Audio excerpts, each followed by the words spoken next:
Hello everybody. Happy Wednesday everyone. How are we doing?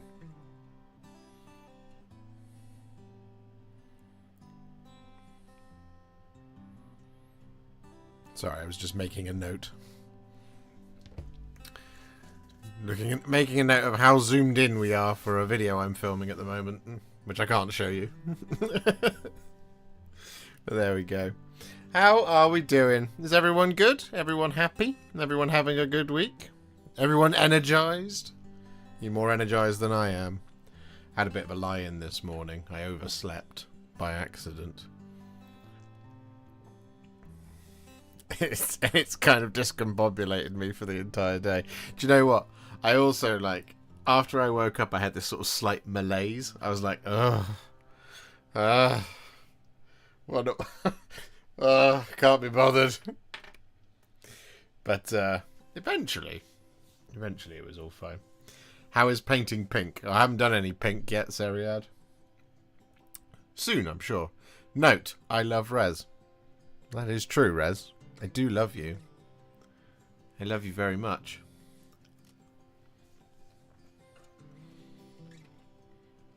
I accidentally primed my own hand. Other than that, well, I've done that so many times. Sometimes you'll see it in the video where I've oversprayed and my entire thumb will be grey sear or something. I used to do it a lot more often when I used to prime things in black, to be fair. That was before I had a decent stick. Now I've got decent sticks. On the subject of painting pink, I was thinking about maybe picking up some Chaos Terminators to test out how we're going to do it. Because I want to do it. I want to do it justice. I want to do it spectacularly well. I want everybody to really like the videos. I want to be able to put out a set of really cool Emperor's Children videos that everyone is really into, that I can be proud of, and that you guys will like. Because I suspect it's going to be a very popular release. Now, that is my guess. It's not a particularly difficult guess to make, but I suspect it's going to be a very popular one. I would counsel anybody who wants Emperor's Children that when it does go on pre-order, just make sure you're awake before 10 AM or wherever it is locally that it goes out. Just make sure, because that's going to be one of those ones that even if they've made 100,000, 200,000, 300,000, 400,000, 500,000, if they've made all that many copies of it, it will sell out. Like, guarantee you.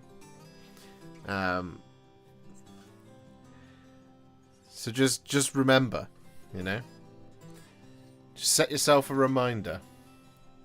5 seconds and they're gone. It's possible. They will go very, very quickly. And do you know what will happen?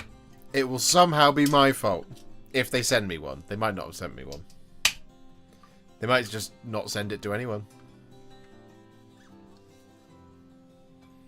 Do you think they'll be more popular than the Krieg box? 100%.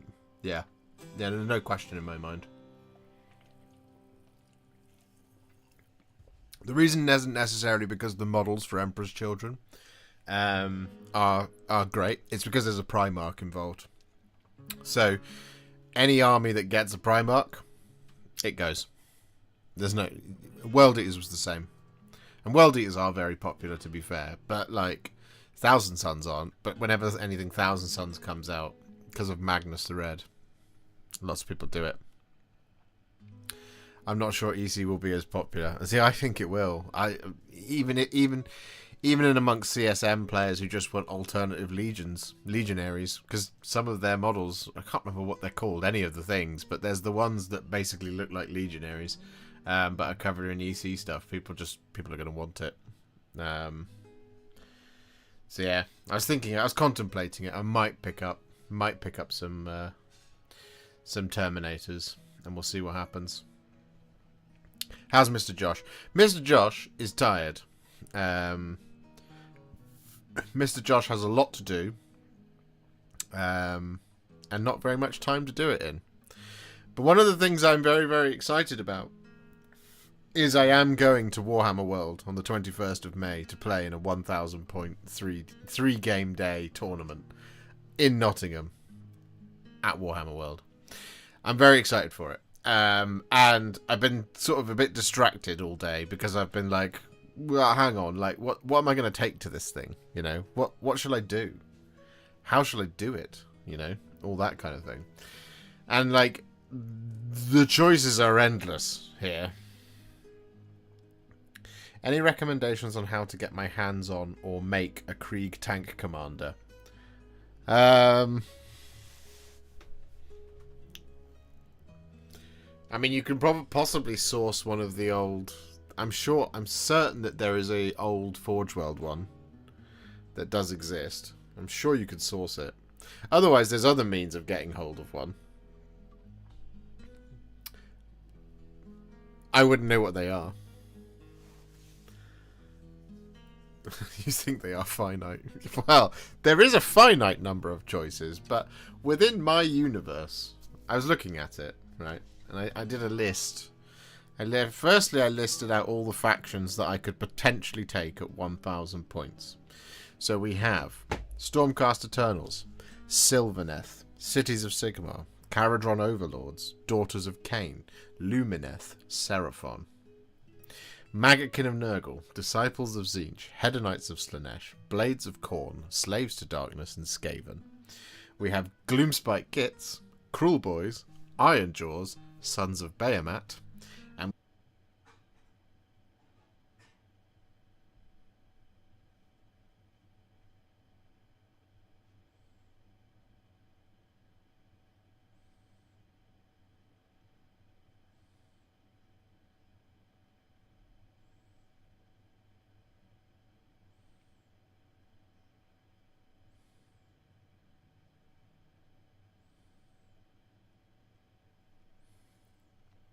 am I back?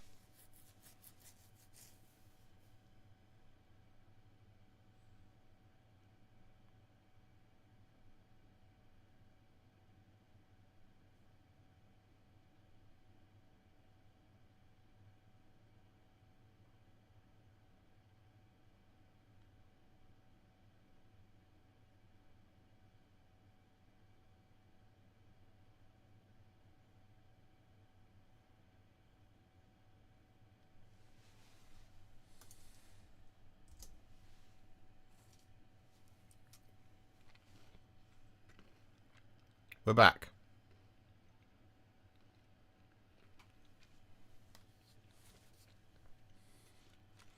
It looks like we're back.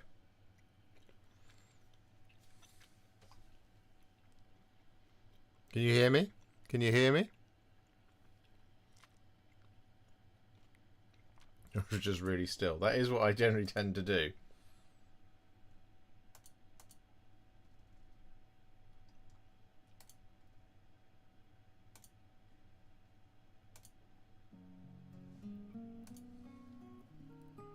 Looks like we're back. Excellent. Excellent. Excellent. Sorry about that. Don't know what happened. Internet just had a funny 5 minutes. Just went completely gone.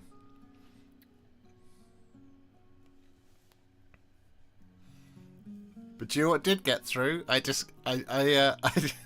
disconnected my phone so I could message you all and tell you that, you know, the internet has gone down. And I got a message. I got a push notification through on and it was a lovely comment from somebody on one of my videos calling me a see you next Tuesday. That's nice, isn't it?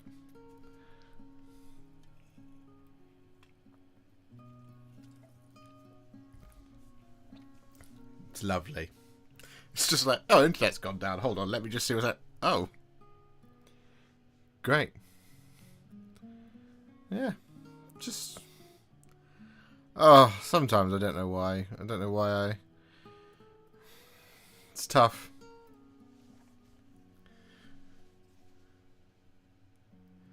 It's tough sometimes.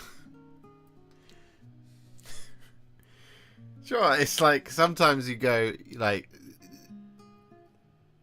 it's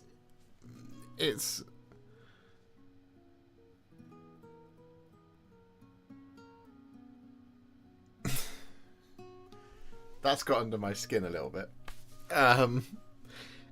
You yeah, anyway, doesn't matter. Let's just try and move on. Shake that one off. I was a bit nicer on your Gitmob Cavalry video. You were very nice. Thank you, Fake Street Spirit. I appreciate that. Yeah, well.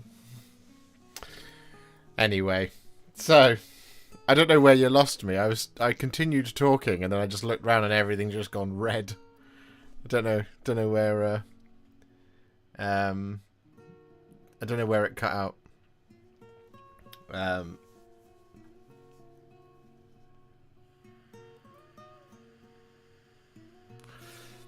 Stoogie, that's very kind of you. Thank you very much for the £10 super chat. That is incredibly generous of you. I very much appreciate that. You were taking Bard's family to Warhammer World. Why would I do that to an AOS event? I want to play, you know. I don't want to turn up and be like, I bought this, and I'll be like, yeah, great. What'd you bring that for? Where's your actual list? Didn't bring anything else. I bought this because chat wanted me to, and I'll be like, great. Your chat clearly doesn't understand that it's an AOS tournament.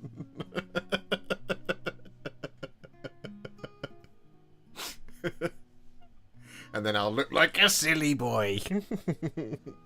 They could be objective markers. They're not big enough to be objective markers, being as they are on 25mm bases. And GameX, thank you very much for 5 gifted Warhipster memberships. That's very generous of you. Thank you. I appreciate that. That puts us on a lovely round 400. So we just need 100 more to get back up to 500.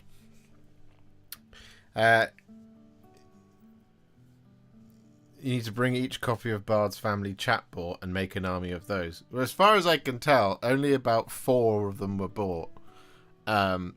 So, also no. Also no is the answer to that.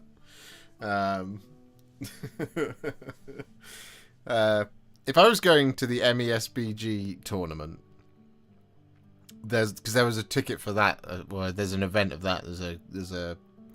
It's a team tournament of that is coming.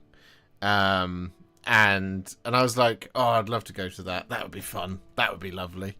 But no, I didn't get a ticket for that in the end because I don't have a functioning MESBG army. Mark Watson, thank you very much for the $9.99. Thank you. Well, no, thank you. That's very kind of you. Di, thank you very much for the 5 gifted Warhipster memberships. That's very kind of you. Thank you. That's very kind of you guys.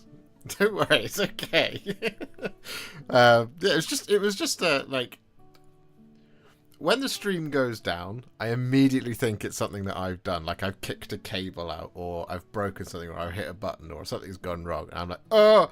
And because I then just panic, it's like everything's gone wrong at once. And then you just look down at your phone and somebody sends comments on a video saying that. And I'm just like, immediate ban. But like, you just get that message because it was a case of cosmic timing. That's why it got it under my skin. Normally it doesn't. Well, the ones that personally attack me do. And it's like, there's no need for that at all. I don't mind people attacking themselves or stuff in general, but you know, people can air their grievances all the time. It's free country. But when it's just at me, it's like, nah, I'm completely in control of the narrative here, so I can just hide. Goodbye. You didn't win, no matter how much you think you might have done. Half time for the week already. There you go. It's already Wednesday. We got Tales on Sunday. For those of you who are involved in Tales, do make sure that you're voting in the Discord for our wonderful theme this month. The Mini Creative, thank you very much for the $5 for the Josh Mental Health Fund. That's very kind of you. It's your 10th super chat on a live stream. You're a legend, really creative. We have a theme that is up and being voted on in the Discord currently. At the moment, there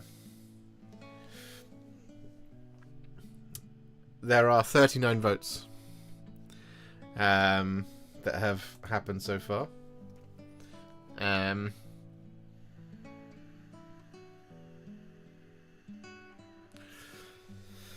But it's happening on Sunday, and it looks like we're going to have a full house.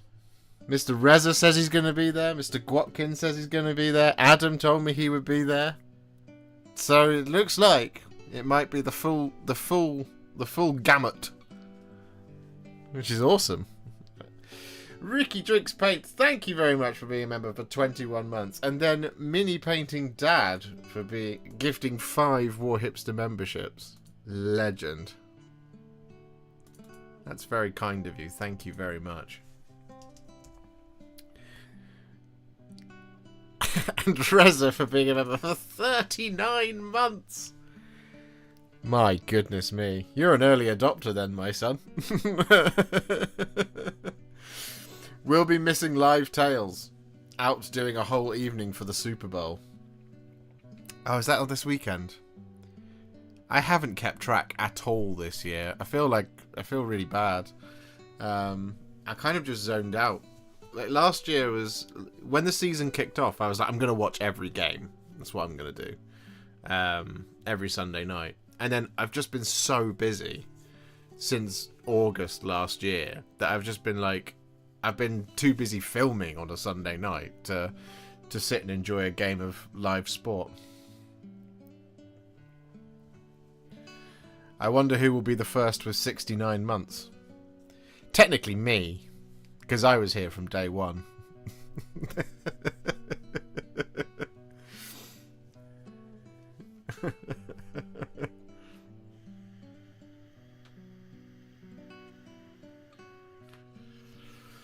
The pack were a tad frustrating. Yeah, like I was watching the highlights the day after, but it's not the same, is it? You just can't get as excited just only keeping up with the highlights, which is a bit of a shame.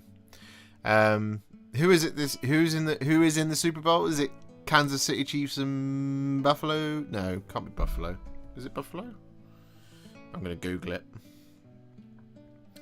The Super Bowl. Eagles and Chiefs. Oh, again. Is that an again?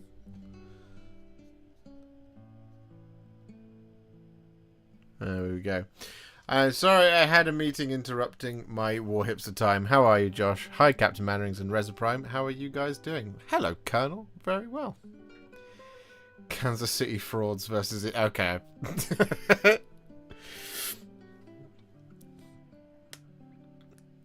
Cleveland Browns. A man can hope.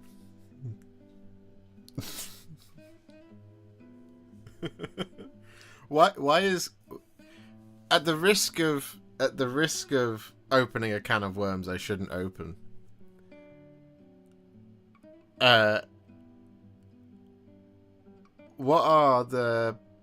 Why is it Kansas City frauds?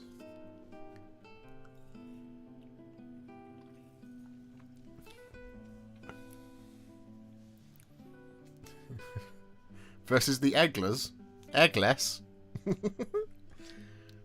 Looking like you're at school hiding those hits. That's how we roll, Minion Mike. In case YouTube gets cross. They're good. I just want them to lose. Okay, fair enough. I mean, one of the things that drew me to the NFL was that and American sports in general, to be fair. Not all, but it's kind of like, I think there's a more so than in the Premier League. I think there's more of a general appreciation of a spectacular achievement. At least that is my experience as an outsider. Because over here, you hate people for having done something. Do you know what I mean? And it becomes this kind of pissing contest about who's done the most impressive thing. Whereas I always thought that, like, when it came to things like, you know, the Chicago Bulls, at the time, of course, I'm sure there was much more of a tribalism attitude about it, like you do get in sports, but there is a more general appreciation of the achievement that the Bulls had, of Tom Brady's career, for example, and so on and so forth. And one thing I always liked about, and that was drawn to me, that I was drawn to when it came to American sports, like the NFL, like the NBA and stuff like that, is how there are balancing mechanics within how the leagues are set up. In, you know, so theoretically, if you're the worst performing, you get the first pick of the best crop of the next players. I always like that, rather than all the best players are in one team and everyone else just has to sort of look outside of that. See what I mean?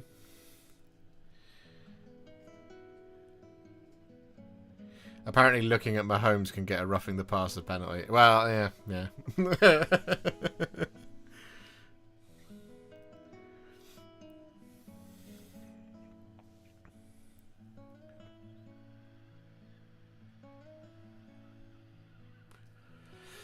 Never getting relegated makes it all seem a bit pointless, though.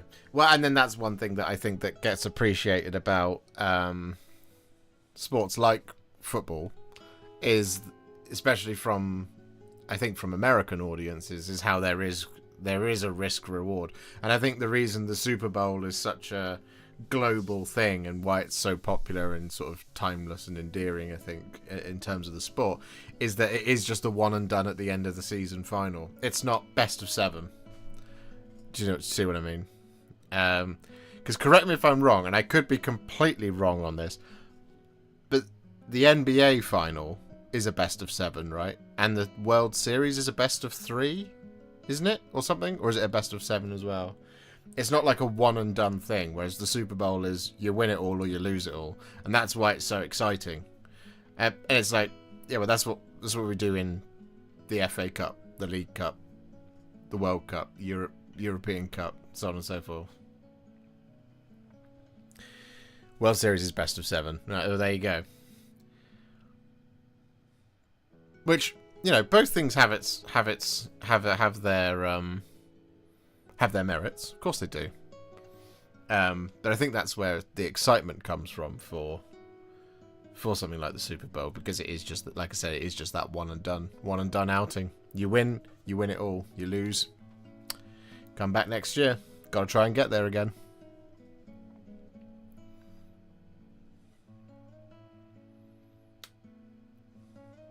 Good evening, Just Paints. But there you go. So, guys, Age of Sigmar. My question to all of you is, it's 1,000 points, so it's not hard. It's not hard to get together 1,000 points, which is why I have so many options. I have 19 options, faction-based at least. For Stormcast Eternals and Sylvaneth, I could do at least 4 or 5 different, completely different looking armies as well, each. So the thing I'm debating at the moment is, what am I going for? This is one of those things where we've talked about in the past about how, like, I think the reason I'm going is because I don't get to play games anymore. So I should just take something fun, or something that just looks cool, I think, is kind of where I'm veering towards. But I have come up with some horrible ideas. So I was mucking about thinking whether or not I would like to take Abraxia. I would like to take Abraxia to a tournament, because she's a great model and she's also really cool. Nighthaunt, come on, try Ghosts. They are hauntingly beautiful. They are very pretty. I would want to take my own Nighthaunt, and I'd have to paint a lot of them, because I wouldn't want to take Alice's army. That's the problem we have with Nighthaunt in this house. Is Alice has an enormous Nighthaunt army, and I don't want to paint one. Eidolon of Mathlan, Aspect of the Sea, and 4 Morsar Guard. Well, see, I don't own any Ideneth models, so that's the bigger undertaking. I also don't really want to. I don't want to start buying Ideneth models and then for them to announce a whole set of new Ideneth models. Because I'll never do the old ones. Because I'll have to do the new ones. Do you have to play the same faction / list for each game? Yeah. Yeah, you'll have to take one. Oops, all chain rasps. No. When I say I sometimes think of doing like a little bit of a meme list. What I don't mean is I want to take 200 of one thing. So for anyone who's about to say take 120 clan rats, no. And also the same goes for Kyric acolytes. The same goes for steel helms. Same goes for blood reavers. Same goes for Blissbarb archers. Dryads. I've just saw the word Sylvaneth.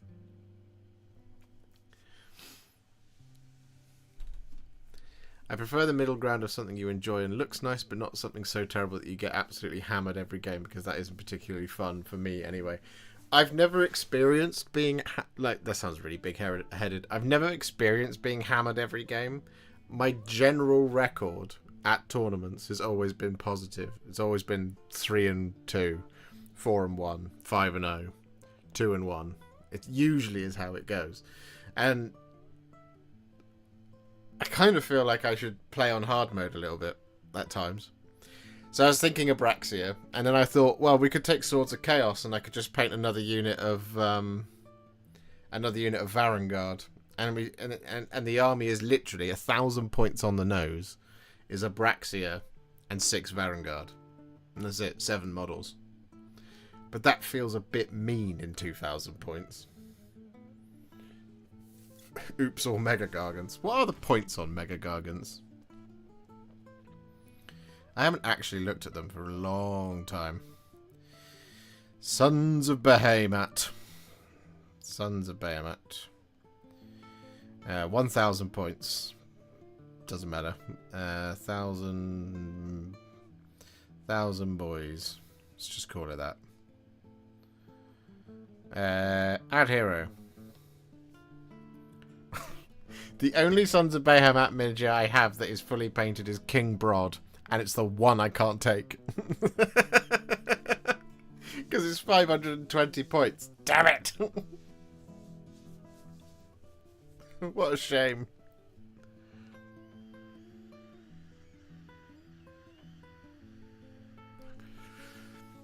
I was going to add that it might be more a reflection of me, but thank you for only partially throwing me under that bus. I'm sorry, GameX. Not intentionally trying to throw you under any sort of bus. Ionis and 3 dragons in their army of renown. 960 points, I think. Yeah, I mean... That just... What I don't want to do is take an army that you put down that someone will look at and go, oh, you're gonna do that then, are you? And I feel like taking an all Stormdrake Guard list is doing that, basically. Hello, Chris Bailey. That's going to hurt people's souls. Well, exactly. That's why Abraxia and 6 Varangard kind of feels the same way. It'd be like taking, like the Sylvaneth. It'd be like taking Sylvaneth and doing Belthanos and all Spite Rider Lancers. And the other one, whose name I can't remember. Revenant Seekers. It'd be like doing that. Because that would be a bit of a feels bad. How about your beautiful Sylvaneth? Are you going there to win or to have fun? What is your motivation, Josh? Well, that's it. I think I'm going just because I haven't. And I'm excited to play some games of Age of Sigmar. Which is why I kind of feel like I probably should either just take my favourite armies, which are Stormcast Eternals or Flesh Eater Courts. And then within those, I should do something that's sensible and calm rather than horrible. And like the Hallowed Knights, for example, I can do very easily. Hammers of Sigmar I can do very easily. Celestial Vindicators I can do very easily. I can do that. I can do the Dragons. I can do... Is Karazai's 480 points, isn't he?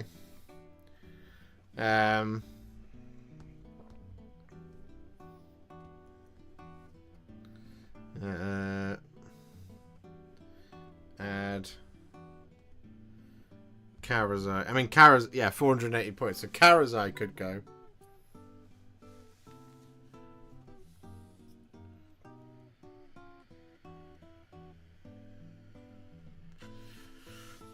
Josh wants to hurt people's souls, but not look like he did it deliberately. Exactly, Captain Mannerings. Exactly. Now you're getting it. So, like, I played around with it earlier, okay? So I was looking at it and I was like, so for Stormcast 1000, I can do something like a Lord Vigilant on Gryffstalker with a Night Quester, a unit of Quester Soulsworn, a reinforced unit of Reclusians, and then, like, a unit of Prosecutors. Which feels like that's perfectly fine. Are Sylvaneth overpowered now, or is it just the tailoring of a list that makes them unstoppable? I have not played AOS 4th Ed yet. No, Sylvaneth are very, very stoppable. But taking something like Belfanos and all Spite Riders is just a very fast army that, at 1,000 points, it's quite difficult to catch. So, and like the combination of those together, if you put them in the Long Hunt, which is the Army of Renown, or Regiment of Renown, or whatever it's called, you can get a lot of quite mean buffs. And because you're playing on 1,000 points, theoretically you're playing on a slightly smaller table, which will be even easier to get the quarry buffs and all that kind of thing. So running that would just be like, yeah, I've come to break you. All dragons isn't so bad as an opponent. Just don't take long strikes. Yeah, see that's the thing to avoid. Long strike crossbows. It's not a nice thing to do.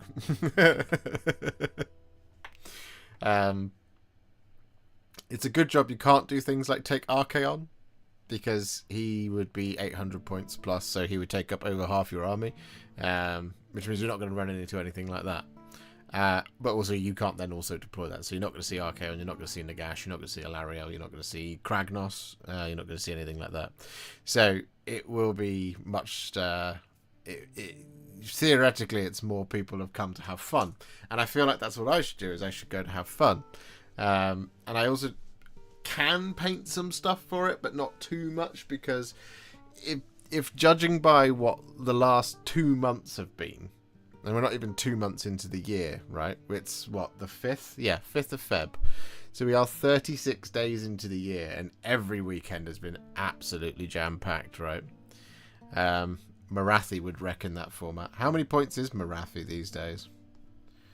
Because that is, that, you know... Doors of Cain, 1,000. Yeah, fine. Marathi. Add hero. Marathi Kane, 760. Yeah, there you go. That would be horrible. That would be horrid. Yeah, 760. So yeah, it's too much. It's too much power to have to cope with. I don't even think you could you probably couldn't even fit Be'lakor in. I don't think, because that would be another option, but.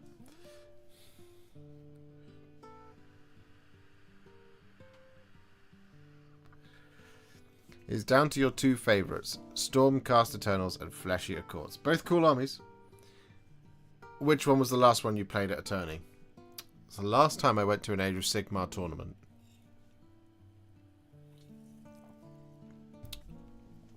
When would that have been?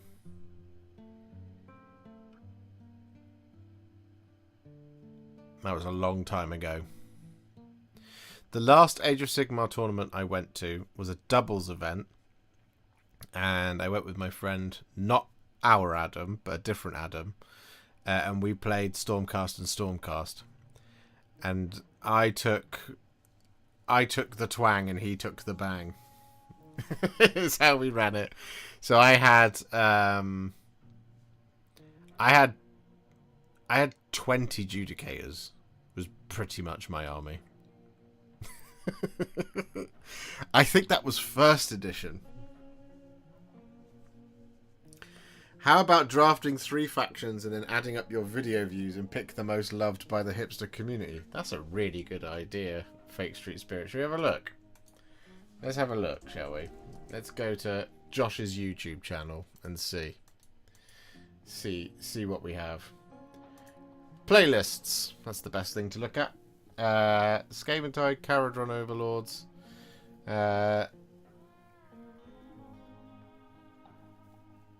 Ironjaws, Gloomspite Gits, Maggotkin of Nurgle, Ossiarch Bone Reapers, Bladescorn, Flesh-Eater Courts, Ogre Moortribe, Sons of Bahamut, Disciples of Tzeentch, Nighthaunt, Skaven, Daughters of Cain, Cruel Boys, Cities of Sigmar, Hedonites. I've painted a lot of things. Lumineth Realm Lords, naturally. Soulblight Gravelords, Seraphon. What would a Seraphon army look like is the question. Because I feel like I would want to do all Saurus. I'd want to do Saurus Old Blood on Carnosaur with Aggrodon Lancers.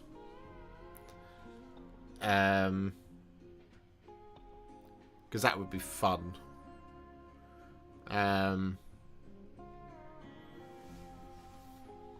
Croak is 430. I feel like taking Croak to 1,000 points is a bit mean as well. Just because you can almost guarantee that unless somebody else also has Croak, there's no way they're going to be able to counter the amount of magic you can put out into the onto the table. Which wouldn't be nice. It'd be the same thing as you to take like endless priests.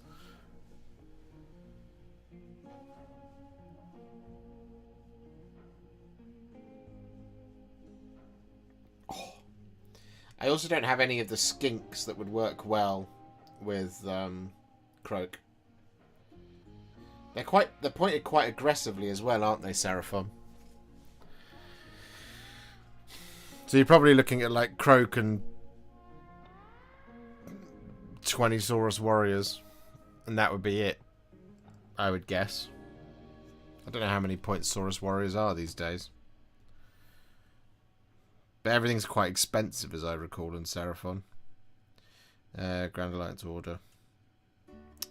Seraphon. 1,000 points.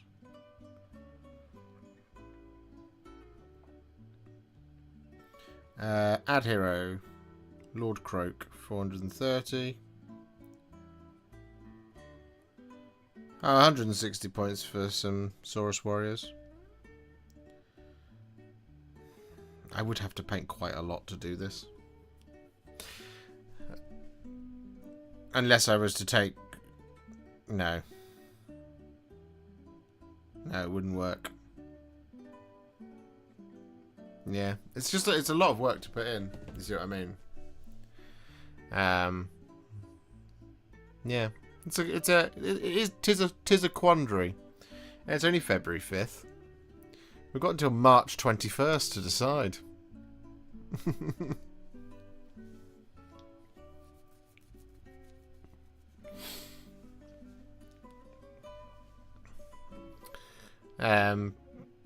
But yeah, I'm trying to remember when I went to that storm. Did that? I have a funny feeling it was end of first.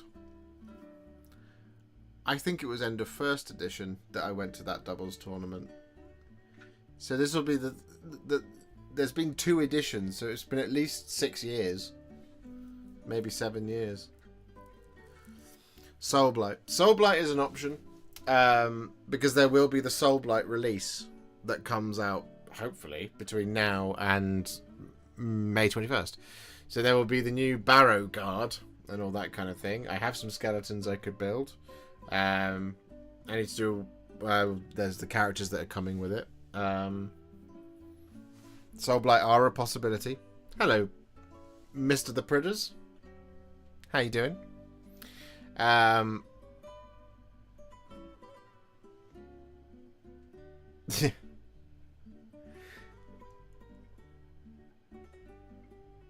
I've assumed that would be before the event and would mean you can multitask event prep with job. Yeah, well, yeah, exactly. That is 100% accurate. Be able to do. I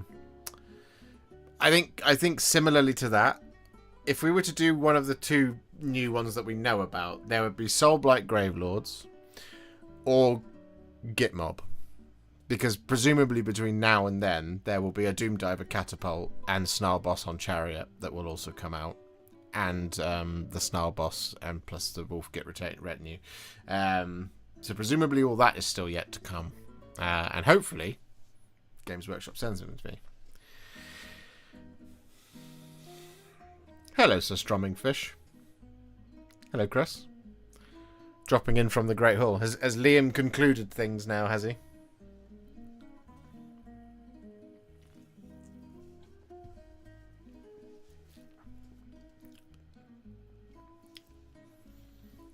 I'm happy to entertain for a little while longer on this lovely Wednesday evening.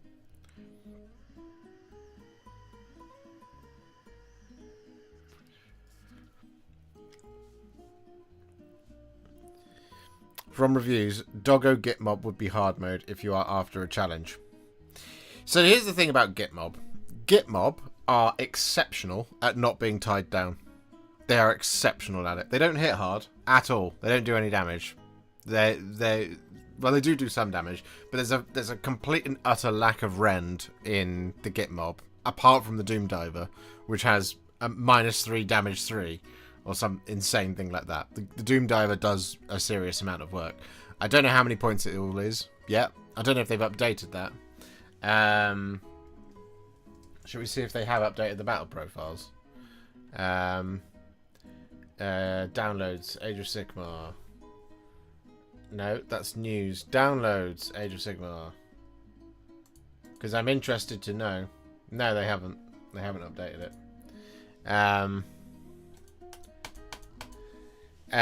How did the Rogel Dawn go in the end, bud? It is currently at this stage.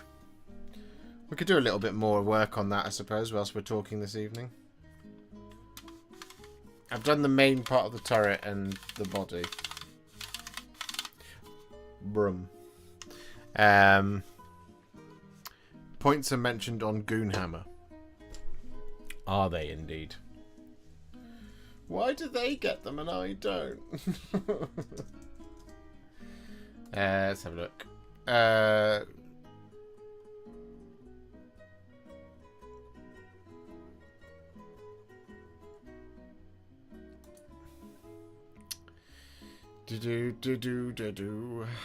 Ah, there we go.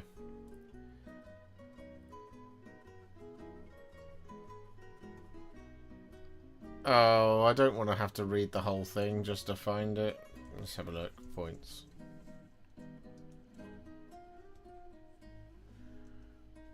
No. No. No. Drogs is 210 points. Okay. Frazzlegit Shaman. 190. 200 for the Snarl Boss on Warwheeler. Snarl Boss. 150. Wolfgit Retinue is 70. Oh, they are a unit of 2. Damn it.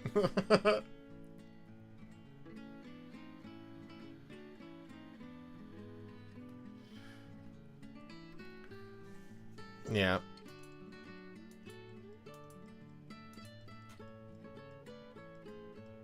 Why would Snarlpack Cavalry be 120 points for 3 when there's the heavier version of the Snarlfang Riders? That doesn't make any sense to me. Okay, never mind. Okay, Warhipster, tell me how you didn't lose your mind painting clan rats. Painting the first 10 of Clan Pestilence. Fun for now, but I know I'm going to pull my hair out. I did lose my mind painting 40 clan rats. I wish I could tell you that I didn't, but I did. I despised it. It wasn't fun. Have we decided on a faction? No. So yeah, Gitmob would be playing it on hard mode a little bit, but like I said, they are exceptional at not being tied down. And I think at 1,000 points, if you just can't catch me, you can't beat me. So you can just go in, nick objectives, score points really easily, and do all the positioning game. At 1,000 points, if you're playing on a smaller board, that's really strong. That's why something like Ideneth will do really well because of the speed they have. And Gitmob would also do really well because of the speed that they have. It's you know, I think at 1,000 points, you probably don't have enough bite to actually do anything at all. So if you come up against anything that's got decent armor saves like Slaves to Darkness or Stormcast Eternals, you're going to run into real trouble because you don't have the weight of damage, the weight of rend on your side in order to be able to do any damage to it, really. You'll be fine against things that have got saves of 5+ or more, but anything that's got a 3+ or more, it will just be really, really tough. So you can have all the speed that you like, but eventually the Liberators will make it onto every objective, and then you're not taking any of them. You'd have to rely on Drogs and a Doom Diver to do any damage. Just want to say thanks for all of the painting tutorials. My dad and I watch your videos and are painting our painting our armies currently. That's awesome, Garrett. Thank you for watching. Thank you for subscribing, I assume. You must have subscribed in order to send a comment. As Captain Mannerings has said there, lick that like button, people. Please do. We want to get to 50 likes. We're only 13 away. And that is the free way to support this stream and therefore me, if you like me. If you don't like me, then why are you here? Bring a Fire Slayer's army. No, I'd have to paint one. And no, I'm not painting 3 Magma Dross because that's also a cruel thing to do to somebody. Because Magma Dross are really strong. I think they're one of the strongest things in the game. Especially the Priest versions. I've been subbed for a while. That's because you're a legend, Garrett. Thank you. We're on 78,413 subscribers, which is a huge effort already this year. Because we finished basically with a week to go on 75k, which was the goal for last year. So obviously the goal for this year is to make it to 100,000. And at the moment we're doing daily content to try and manifest that. And also just because I've painted a lot already in January and made lots of videos.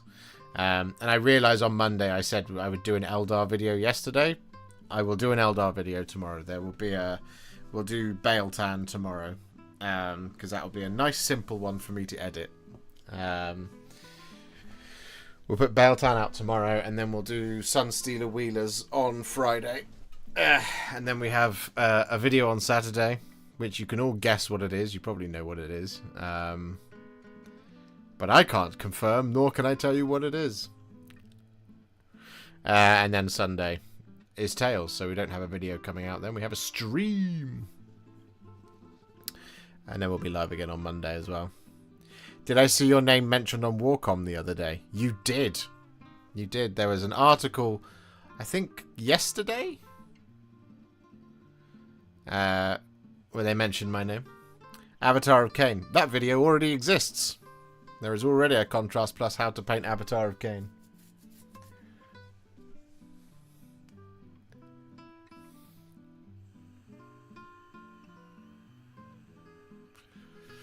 Two streams in a row.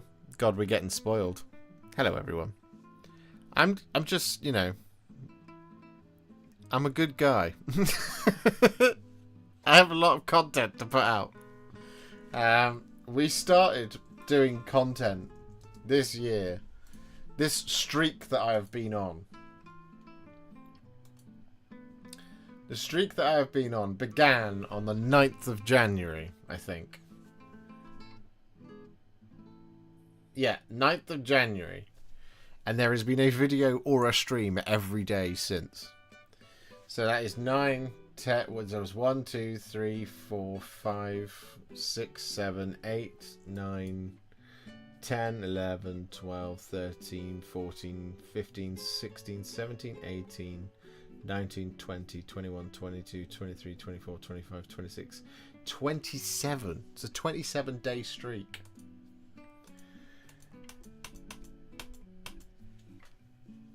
You got a mention on Paint Perspective podcast as well. Did I? I didn't know that. Was it a nice mention?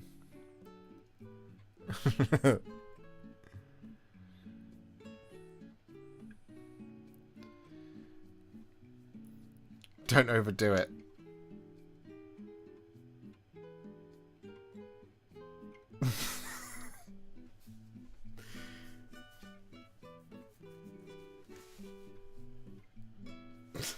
I can't help it. They've just sent me so many toys to do, you know? And I've had I've been on a bit of a tear with it, obviously.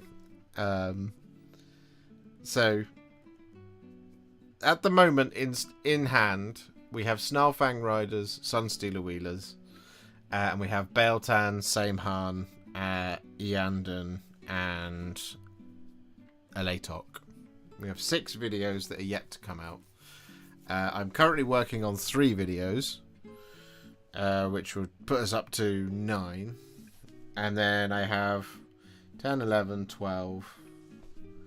And then there's 13, 14, 15, 16, 17, 18, 19 videos to do in the next, total, over the next 2 weeks.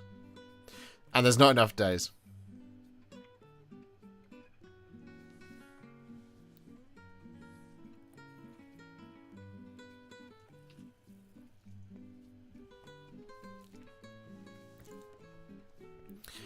But I can also not do some of them. Some of them are not time sensitive. It all just depends on how I'm feeling, and if I need to stop, I will stop. But there you go.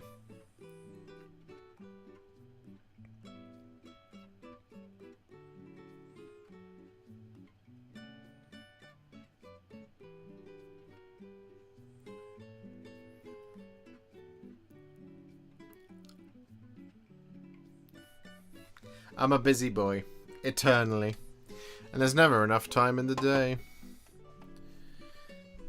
Let's do a little bit of Rogel Dawning, shall we? Where did I get to? I'm going to build some Rogel Dawn whilst we're here. Let's build the cannon. That'll be a thing to do. I'm just slowly getting through it because this is one of the videos I could potentially do.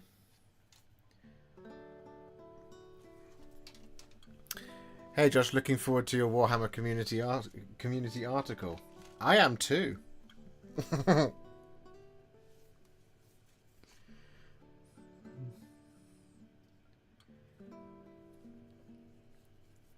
don't know when it will come out. I can't confirm when it will come out. I would imagine it would come out the same time that Vincent's came out this week.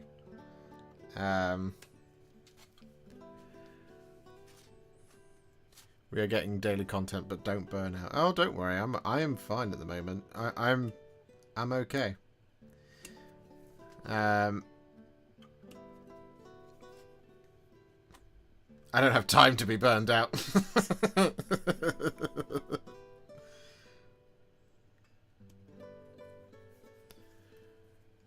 Can't wait for your version of the new zombie dragon. If GW send you only one and I send you a second one, will you be doing both characters with and without the hero? Well, we'll have to see. I don't know what's going on with that. I don't know when any of that will be. And as soon as I know, none of you will, because I can't tell you about it. But I can promise you that I don't know anything about it right now. I only know what's going on a week ahead of me at the moment. Maybe Games Workshop will send me 2. I doubt they will. They usually only send 1. And then there will be a real test of character as to whether or not I do Prince Vordry or do just the Boggo unmounted one. I will possibly try and buy one and do it. It will all depend on when that stuff is released and what is released around it, basically. So, like, for example, with Gitmob, I was able to do the Snarlfang Riders because with Eldari I didn't do the Fire Dragons, the Warp Spiders, and the Swooping Hawks because we've already done them on the channel. We didn't need to do them again. Whereas if I had done all of them, I wouldn't have been able to do the Snarlfang Riders as well. So I wouldn't have done it. And same for like the thing with Eldari was because I wasn't doing the aspects because we've already done them on the channel. I was like, well, I can do the craft worlds then, because that's something that you guys asked for. So I was like, yeah, I'll do Ulthway, Beltan, Samehan, Eandon, and Alatok. I can get those done. That's not a problem.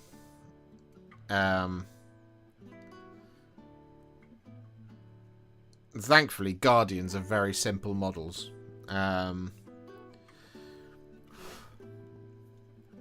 It's not like, say, the Death Corps of Krieg, which are somewhat more involved as models, given as they've got all the kind of tiny strapping and stuff like that. Same would be for, like, doing other options for Tempestus, Militarum Tempestus. You couldn't do it on something like the Aquilons, because well, I couldn't anyway. I'm aware other people are much better and faster painters than I am, but they're just very involved models. Just very, very, very, very, very detailed. Lots of leather strapping and stuff, basically. The new Vordry is so flaming good. Yes. Yes.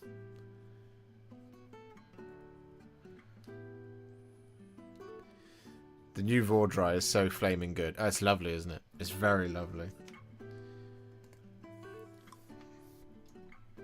It's very, very lovely indeed. How come you have done the same thing you have already done again? Surely this would make infinite sense. Well, sometimes it does make sense and other times it doesn't make sense. And because the recipe literally wouldn't, the only thing that would change in some cases is it's not like the models have gotten different.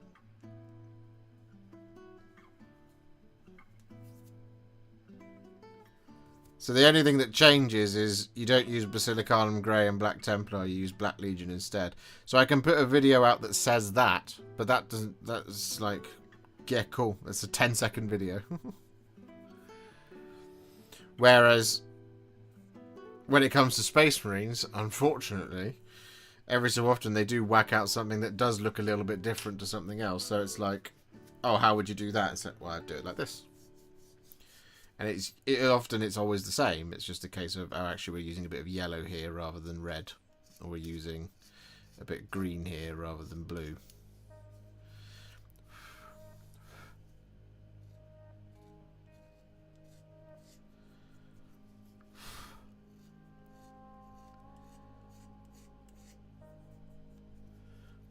Shorts. The thing about shorts is they're quicker to edit. It still takes the same amount of time to paint them.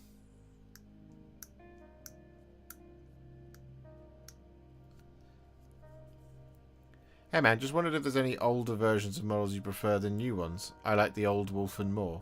As in, old Wolfen.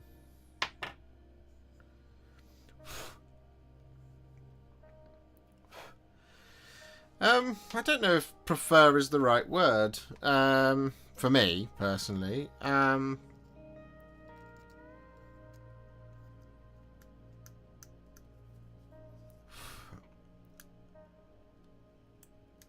I think my thing is more...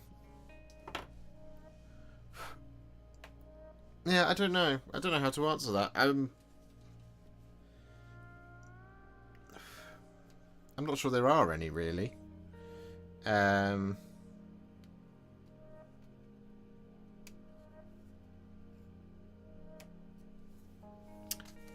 can tell you about unit entries and model kits. Like, I would say I prefer the old Death Company kit to the new one, because there isn't one.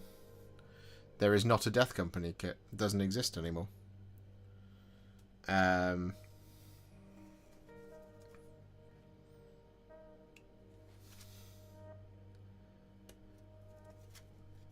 If that makes sense.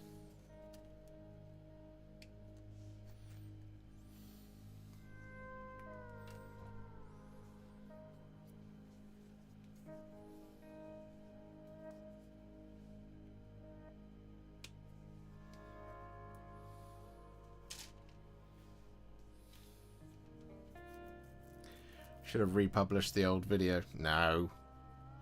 I'm not just going to take the old video and re-upload it.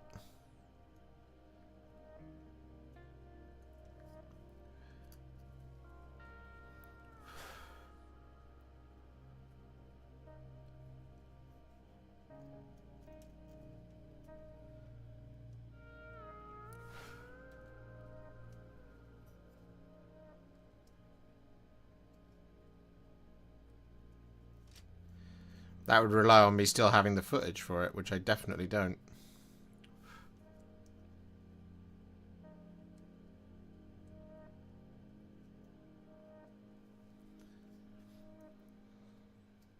Because I feel like I did those Aspect Warriors 2 years ago, nearly.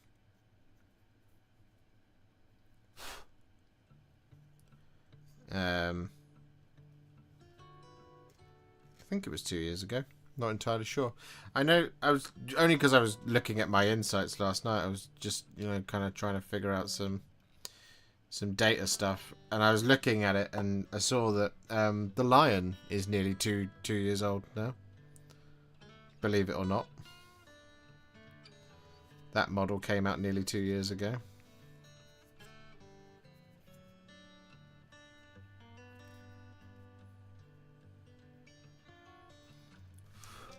Which I was like, huh, time flies, eh? What are you working on? Oh, I'm just doing a little bit of, I'm just building the gun for my Rogel Dawn tank. Because I was reminded about it by Peter. I was like, oh yeah, I haven't finished that.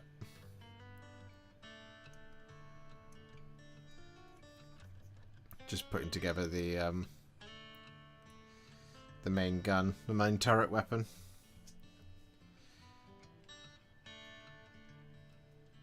It goes in there like that. Want to feel like time is going too fast? Pokemon Go is 10 years old next year. Wow.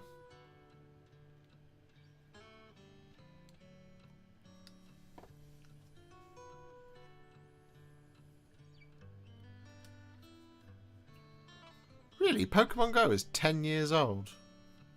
That's surprising.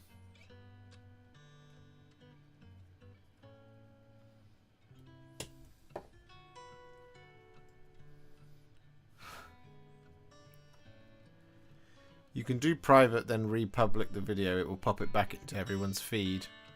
Is that how that works? Does it work that way?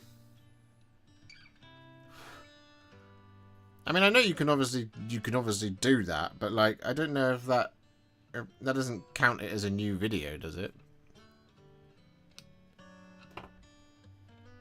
One of the few things I remember about the year 2016.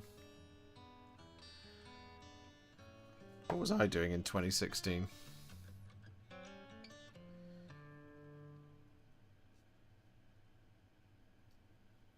Where was I in the world? Oh, 2016, I was still in London.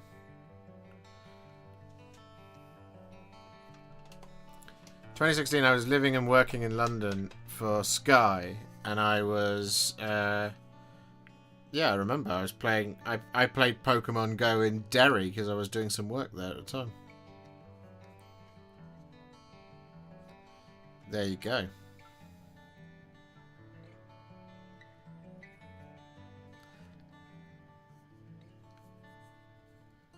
I'm turning 28 tomorrow. I don't need to feel any older. 28's a good age.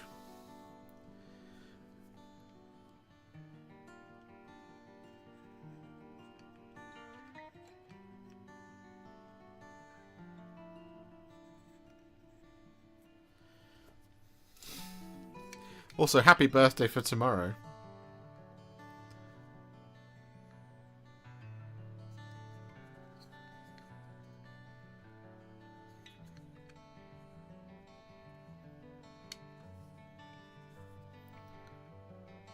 At 28, you're still in your young professional. You're in your young professional. You're in your young professional era. That's what you'll get referred to as.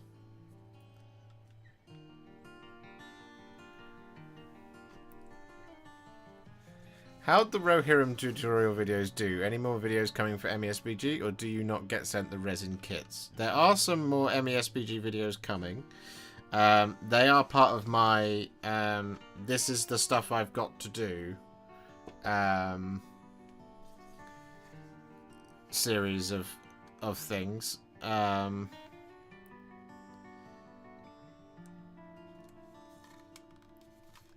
So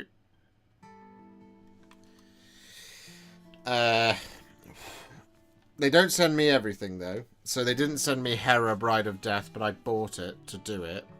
I have Helm, Hammerhand, Wraith of the Hornburg version, and I have Lord Thorn and Frecker to do. So I've got 4 of them to do. But why is that like that? I feel like this isn't tight enough. I think I need to just squeeze this together somehow.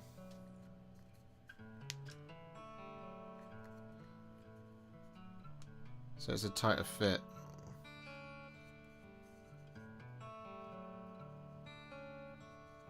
Because, like, that's way too loose for some reason.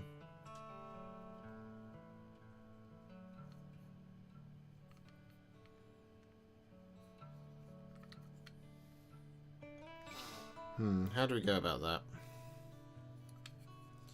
Bit of super glue somewhere? No, the angles are all wrong. Just have to live with it for now, I guess. So yeah, there is other MESBG content coming. I've just been very busy with all the other stuff that's been happening. To answer your question, the MESBG tutorials did about as well as you would expect them to do. Which is to say, not very well. But it's because it's not a particularly popular game. But because we did them, it's good for the community to do them. You see what I mean? Tattoo Zoologist, thank you very much for the 1 gifted Warhipster membership. That is very kind of you indeed. So the content, the MESBG videos that we did recently, for example, the General Targ video came out on the 13th of December. It has nearly 3,000 plays, which is not good.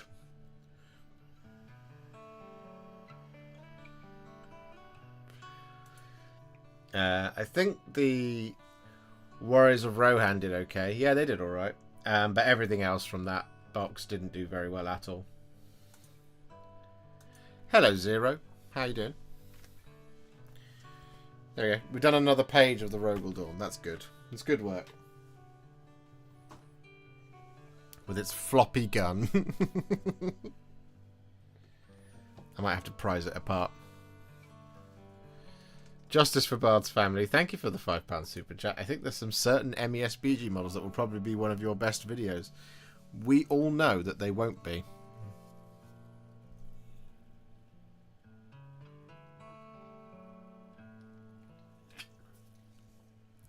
Love Lord of the Rings, but can't justify another game for the hobby myself. That is an attitude a lot of people have. It's perfectly legit.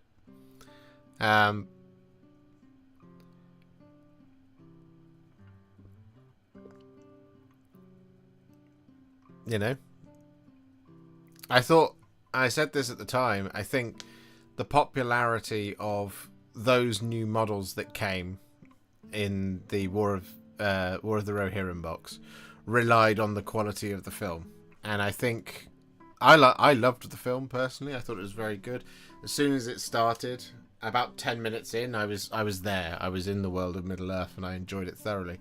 But not everyone did. It wasn't a universal success, and because it wasn't a universal success, it wasn't going to explode.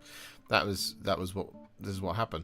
The reason MESBG succeeded so well before was because of how universally popular the original trilogy was. And if The Hobbit had reached the same heights, you would have seen another explosion in popularity during then, but it didn't.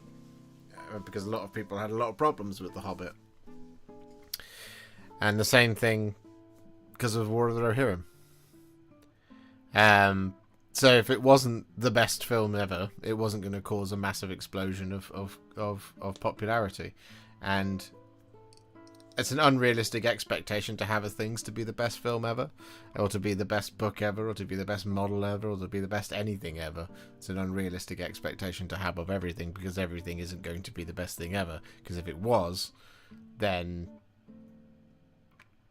you would reach a ceiling eventually. Someone would have to be the worst. You see what I mean?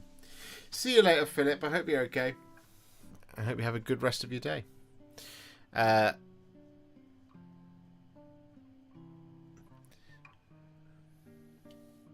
Also, best is subjective. There you go. What's the rough monetization of Fulgrim, if you're willing to say? Asking for a reason. You never know. It might be as successful. As in, how much money did the Fulgrim video make? I can go and find that out. Content. Fulgrim Transfigured. Where are you? Oh, I'm on the wrong page entirely. Fulgrim Transfigured. There you are. Fulgrim Transfigured's monetization was why aren't you doing it?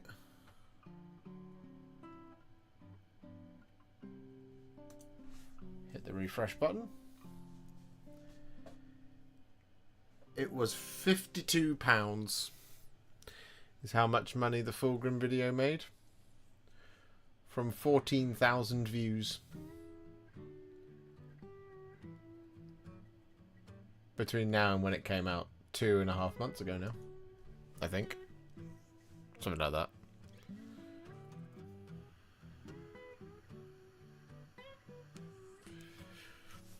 Talking about The Hobbit, I've got a 4.5 hour cut of that movie to watch. Hopefully I like it a lot better. See, I still really like The Hobbit 1. And I really enjoy The Hobbit Part 2. And The Hobbit Part 3, for me, is where it kind of loses its way a little bit.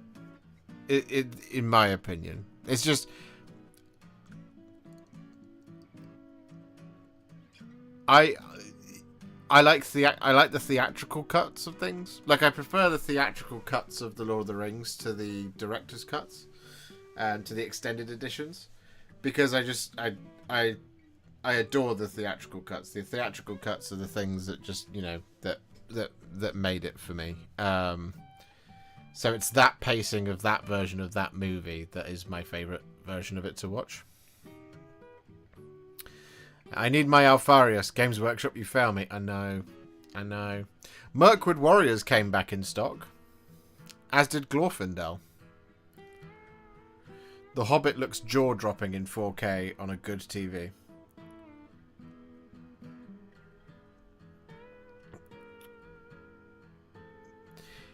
Well, that was the thing. It was filmed in some bonkers frames per second as well, wasn't it? And it was intended to be viewed on IMAX, and it was all shot in red or something. I can't remember the exact things of it, but people said it gave them a headache watching it because I think it was filmed in 120 FPS or something. And then it was cut down to be, rather than the typical, what is it? It's 20 something that they normally do thing.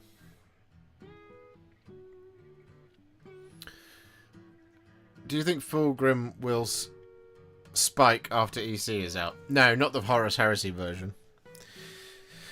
The new one will. 24. Thank you, Lockie.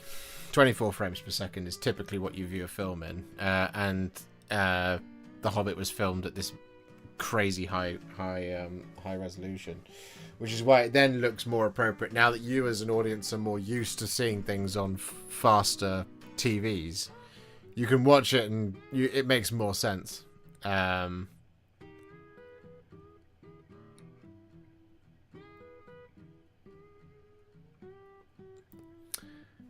of the Rings Extended Return of the King is if episode. Look, I'm not now knocking the extended version. The extended versions are fantastic. They are. I just prefer to watch the theatrical cuts because they're shorter, and also those are the movies that I watched 4,000 times. The moment I got them in my hands, the extended editions didn't make their way to me until much later. Who has guesses for the upcoming Nighthaunt terrain? I don't know. I might call it. It might just be something like a ghost factory, or a big old grave marker. It's also potential that it could be the remains of a certain hero, because that's how you truly kill Nighthaunt: is you find their remains and destroy their remains. So it could be some sort of Chapel of the Unquiet Dead or something like that. That is what I would do for the Nighthaunt, is I would make it a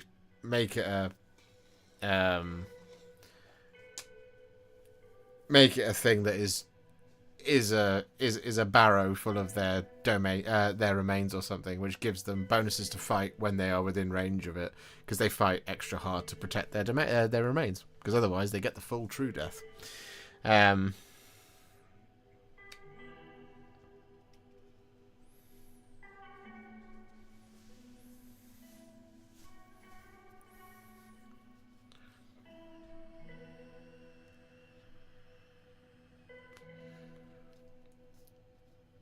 Can't wait to see the Soul Blight manifestations in terrain. I'm with you on that, Brian. I'm interested to see I mean, they said there's more to come, and they said that there is the terrain piece and the manifestations for the Soul Blight Gravelords. I'm excited to see what those are. If there's more above and beyond what they've already shown us as well, that would also be awesome. I don't think there is, because they previewed the Spearhead, which contains the old White King on foot, and I was like, seems odd not to do a new one of those. But okay, you can still buy that. You can buy that model now, and it comes with a square base. It seems slightly strange not to do that, but there you go.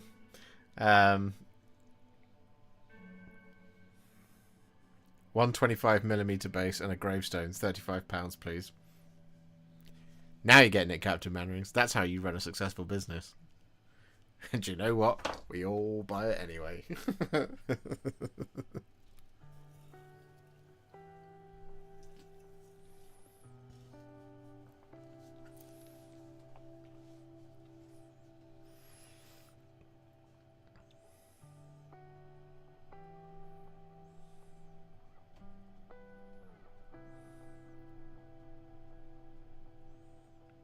Or get it sent to us for free. That does happen for me. Not everything, but it does happen for me.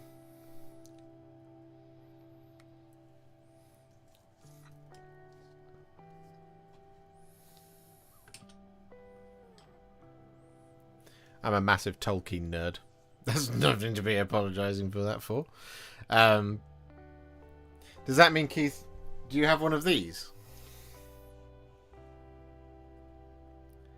Because I have one of these, and I love this. It's my favourite thing. It's my favourite, like, possession that I own. I adore this. And I want an Anduril as well.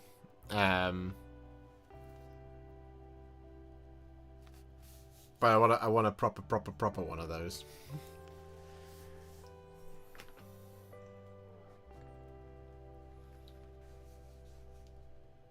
Will you love Galmaraz more? I don't know if I would love it more. Heragrim as a sword represents one of my favourite characters in all of anything I've ever read or experienced before. Heragrim being the sword of Theoden. And Theoden as a character was a character that I fell in love with when I read the books very young, and then when I saw him on screen, absolutely adored the character. I just love him and what he represents in the story and who he is, and you know, his entire involvement in the plot of the Lord of the Rings. And because a lot of that's quite formative for when I'm quite younger, it will always have a much more special place in my heart, even over and above something like Galmaraz. I love Galmaraz because of something that I've fallen in love with as an adult, really. And whilst it's also very important, very special to me, it's the things that growing up that really kind of, you know, that I can still, if I leave enough of a gap now, I can still weep like a baby watching parts of the Lord of the Rings, because it just puts me back to a time. It just takes me back to where it all started, and how much of that was formative and informative of what my life would become. And I love it. I love it so much, and I miss that time. I genuinely feel a jealousy for anybody who gets to watch and experience Lord of the Rings for the first time, or read it and experience it for the first time, because of how important it was to me when I was younger. And without it, I'm not sat here. I'm not doing this. We're not talking there.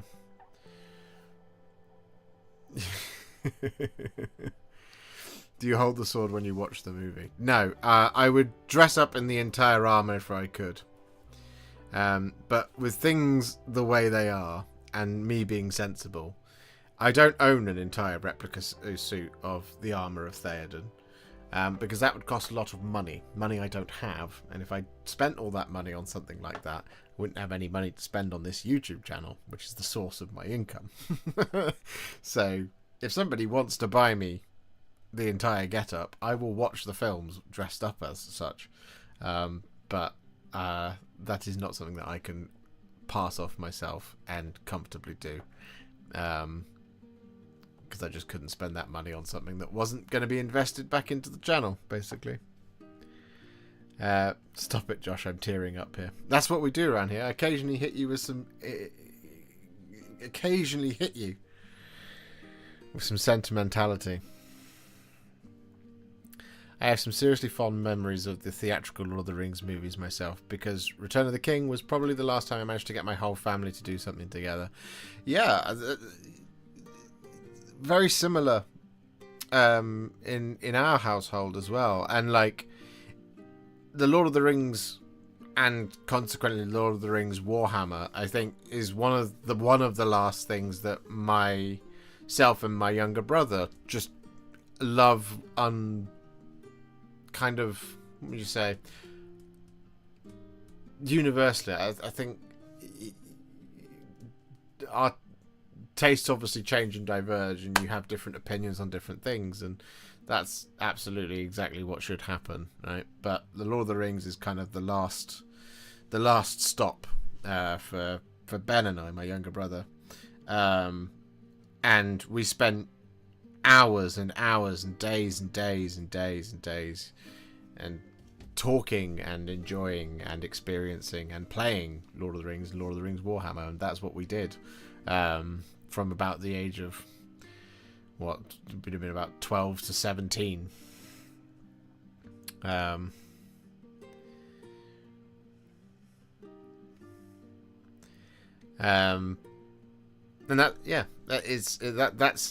that's what it means to me, and I love it. I really do. And reason why I say I prefer the theatrical versions is because the theatrical versions are just edited and balanced in such a way that I know the beats so well. Like I think I probably at that age, watched them at least once a week. And I have it in my head. I know the pacing and I know how it goes. And I know when, and because I'm a big music bod as well, I know when certain, melodies and themes, and when you have transitions and when it moves to the minor, to the major and all this kind of thing.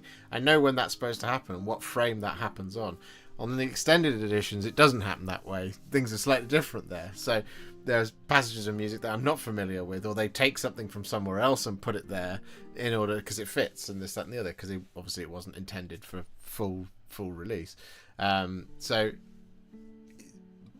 a lot of the love I have for Lord of the Rings is not only visual, it's not only the game, it is also in its musicality. And that soundtrack has no right to pop off as much as it does.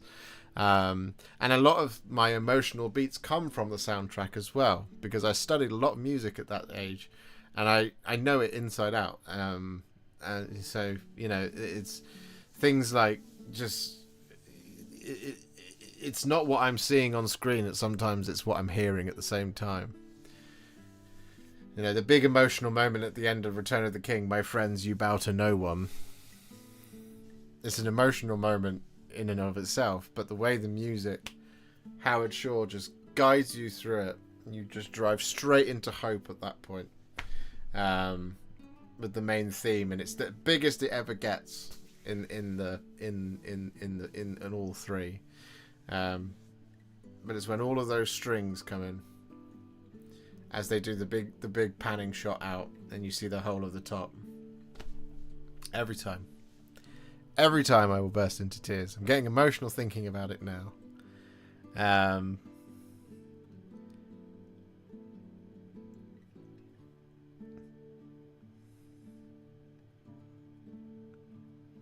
But also the way the Hardanger comes in when the banner tears in the two towers, and the banner tears from the spear at Edoras and flies overhead.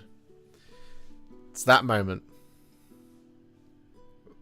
The way it drops in, and at times where everything drops out and you just get the Hardanger of Rohan, and it's beautiful. The music is truly beautiful. I love it. I love it so much.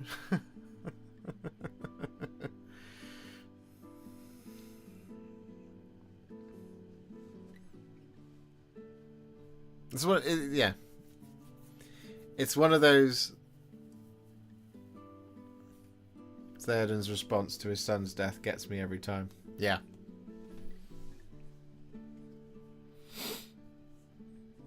No parent should have to bury their child.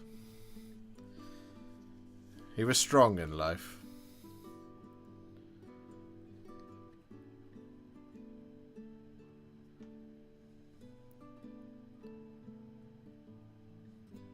Yeah.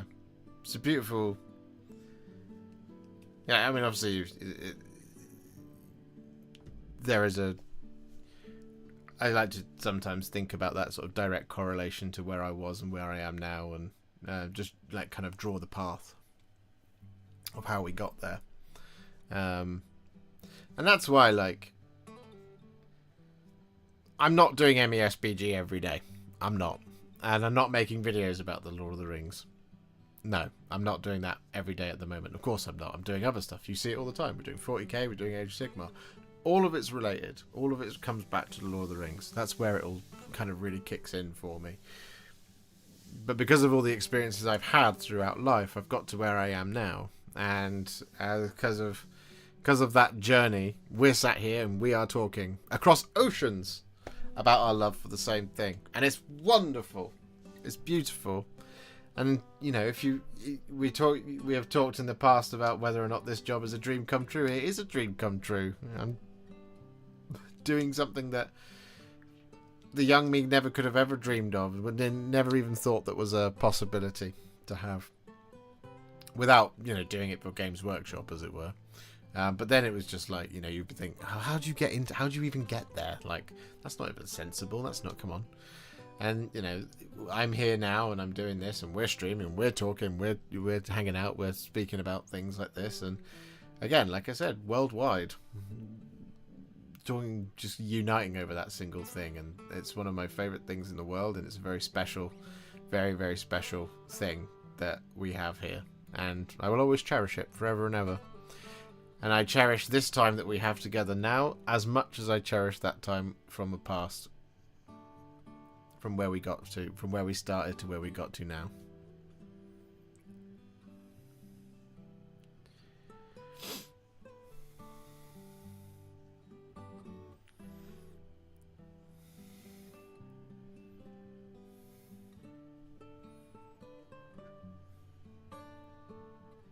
We've gotten a bit philosophical this evening. That's what oversleeping does to me.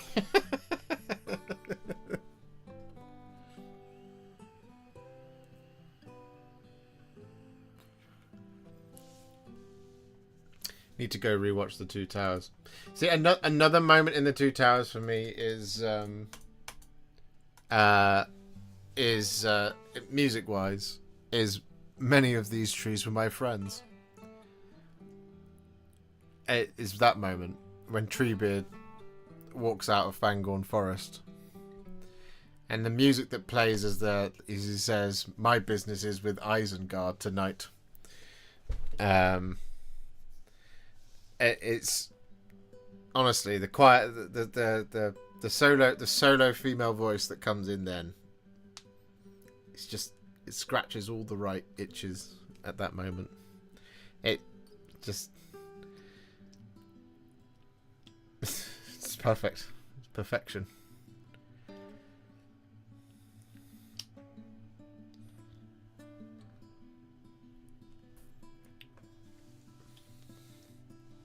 You better not be bitching about Irolas again. Nope.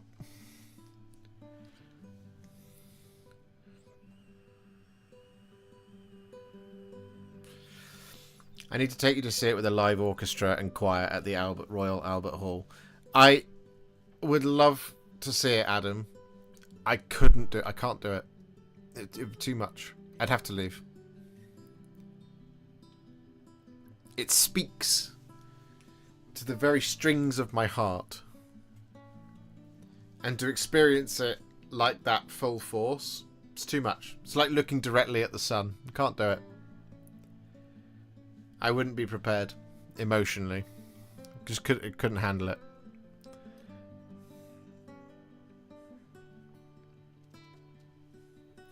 I didn't even really get into miniature painting until I saw your Leviathan vids that showed how easy it was to do the faces that I'd been dreading for 20 years. Well, contrast paints, man. What can I say? Without contrast paints, I certainly wouldn't be doing this. I wouldn't have started a YouTube channel, that's for sure.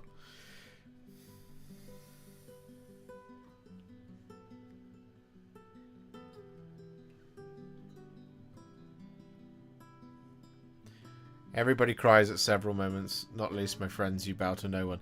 See, that happens to me thinking about the music. And thinking about it, and I'm getting emotional. I can't experience it. It's like standing in front of a supernova and saying, it's just a light sun. I can't do it. I can't do it. I'd love to. I just can't. It would be, I'll be in bits for the entire thing. And, you know, I don't hydrate properly enough as it is. It would turn me to a prune. I'd have to preload cocodamol so I didn't walk out with a headache.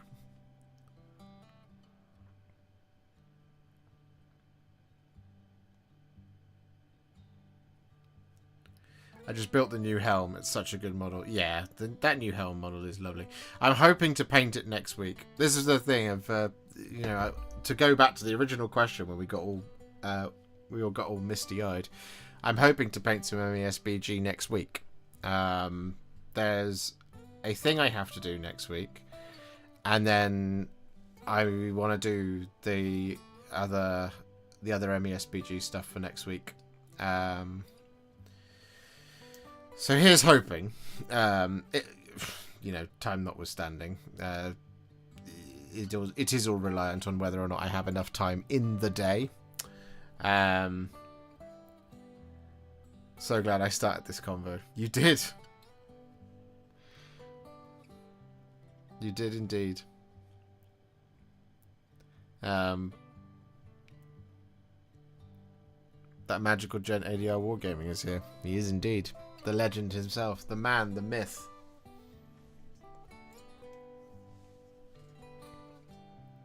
So yeah, hopefully. Keep your fingers crossed for me. Have you chosen which shield you will go with on Hera? No. I will choose, eventually. I'll figure it out. We'll get there. We always do. I built her with the big shield. Surely the best thing to do is the one that's the most film accurate.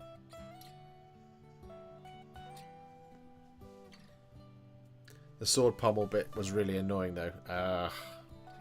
Don't tell me that. Don't warn me about awful building.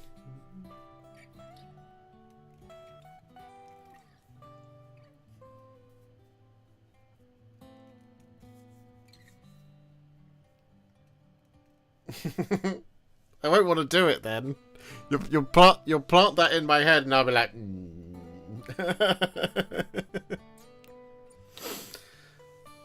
Love a bit of Lord of the Rings and MESBG, so looking forward to geeking out at Beachhead this weekend. Oh yeah, that is this weekend, isn't it? I hope you all have fun at Beachhead. I didn't get in time to want to do the AOS event of it. I did think about it, and then I thought about it too late.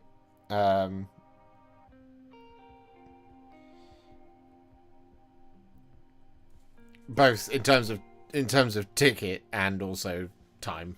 I don't have time.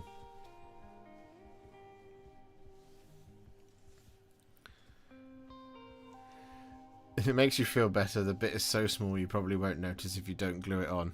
Ah, but my model will be under the camera. And if I don't glue it on, everybody else will notice. So I'll have to do it.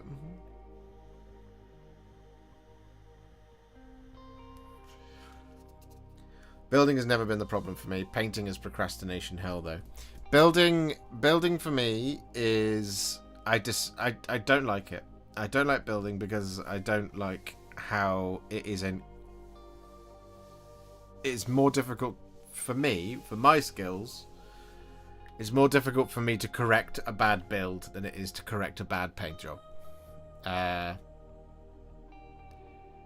So if I screw up the build, it's done at that point. Because I can't sculpt. I can't do any of that. It's not something I'm capable of. So if I muck it up, I'm done. It's out. It's over. Which is why I don't like it. It's too much anxiety for me to do anything outside of following the instructions to the letter. So I don't do conversion work. And yet, for some reason, I keep all the bits. But we're hopefully going to get rid of those this year. For all you kit bashers out there, make sure to keep an eye on the future, where there will be an opportunity to gain the biggest bits box you've ever seen in your entire life.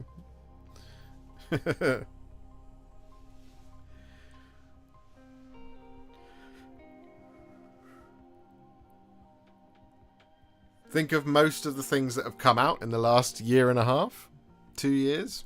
Oh yeah, all the spares from those.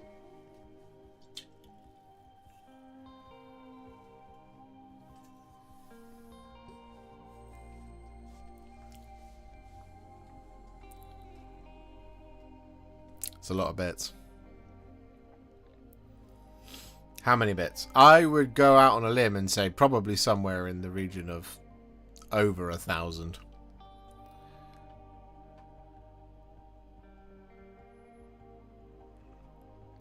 Dibs on the Mega Gargant spares. Yep, I got those.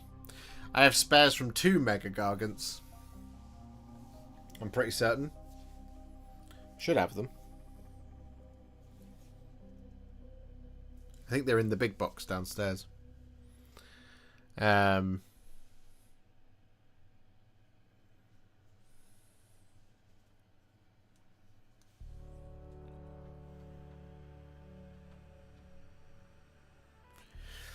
Some channels raffle off armies, and I'm just like, okay.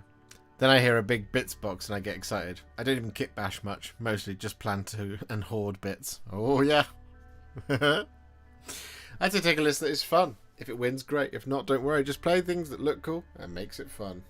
Well, that is the question. I have a lot of minis that look cool and would be fun. I think we are narrowing it down in my head. You know, whilst I've been getting all misty-eyed about Lord of the Rings, I have still been thinking about it. Because, you know, the voices in the head never stop.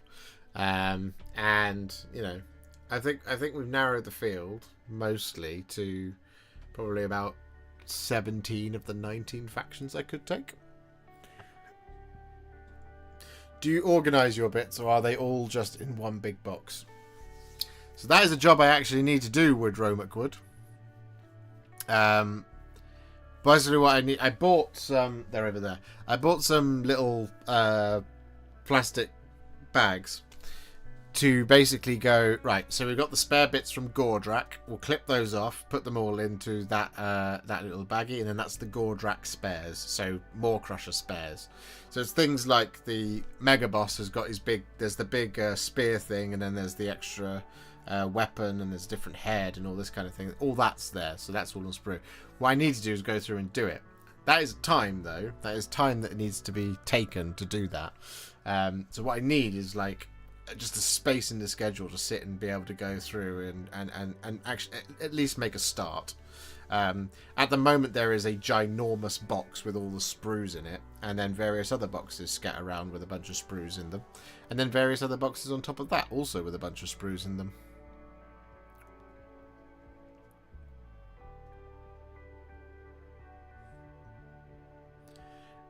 Abraxia nightmare.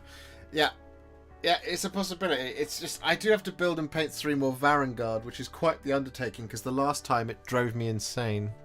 That amount of trim. Hire an intern. A bits intern. Oh, if only. If only we had the money for staff, eh? Speaking of which, please do leave a like on the stream.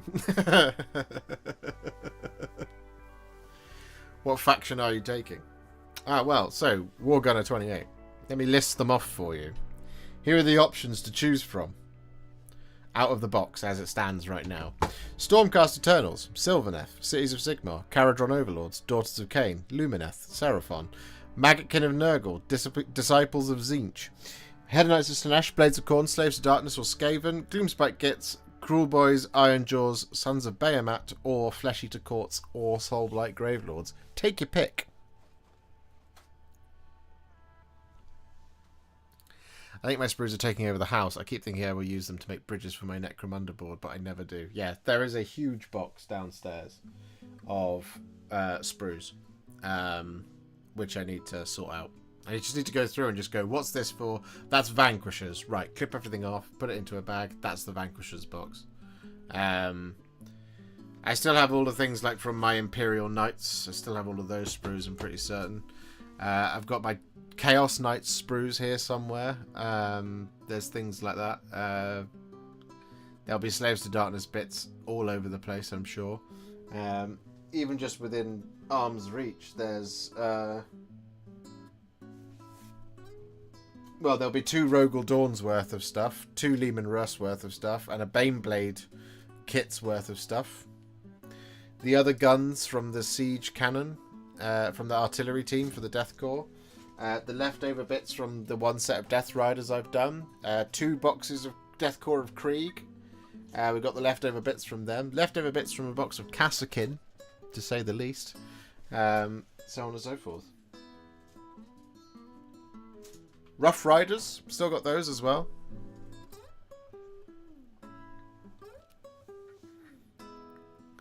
I was very close to saying that. Yes, Adam. What to do with sprues when they are empty? Well, luckily I can just take the empty sprues down to Cheltenham Games Workshop and recycle them there. But because of the sheer amount of them, I do have to warn them before I do that.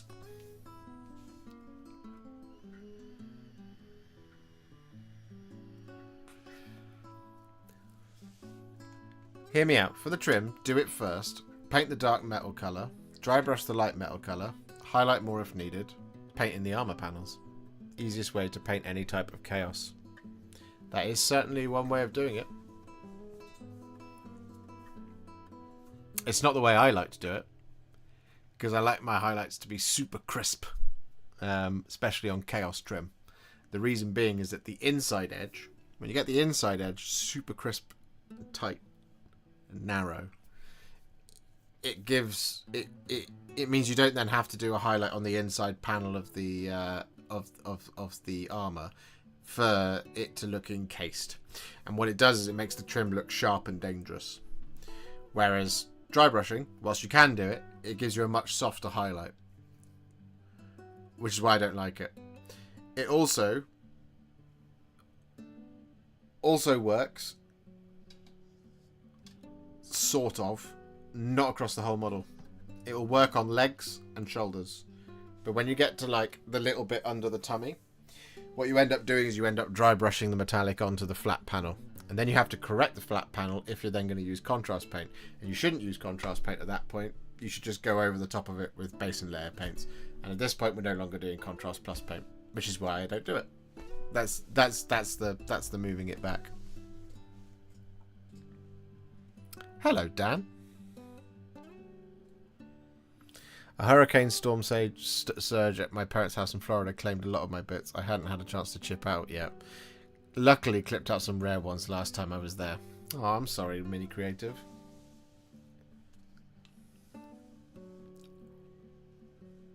That sucks.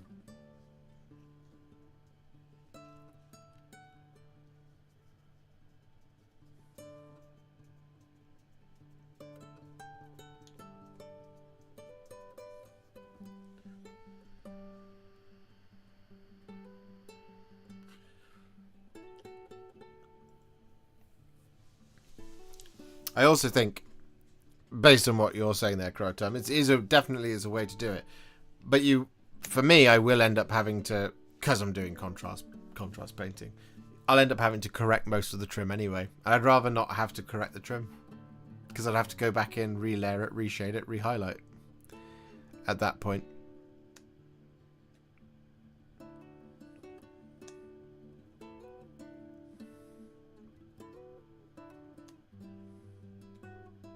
No models were lost. Well, that's a relief. Some fish are kit bashing now, I'm sure. Yeah. There's a little hobby workshop under the sea. Kit bashing a raft together, which they'll use to make it to dry land. Or eventually they'll fashion some sort of breathing device out of bits.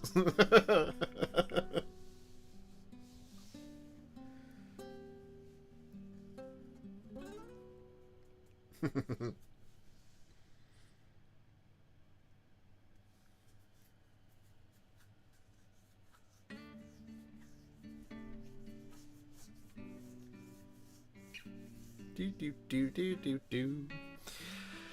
Well, there you go. That's the one, isn't it? Guys, you've done really well today. We've got 72 likes on the stream. That's good work. We went past the magic number and we went past the original goal. It's good stuff. We are 89 subscribers, not subscribers, 89 members away from our target of 500. But we're doing very well. And we didn't let technical difficulties nor an absolute ass on the internet completely ruin the stream. So that's good. Growth is what that's called. I am capable of it. Every so often, you know. 78,414 subscribers.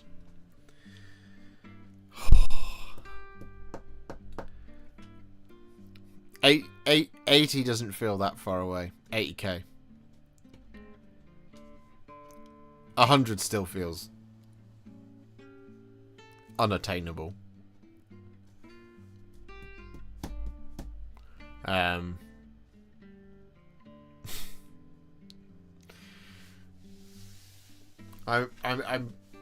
I'm pretty certain that once we comfortably are past 100k, I'm going to give myself like a week off or something, because I'll just be like, we did it. At last. At last. What were you at last year? What, at the end of the year?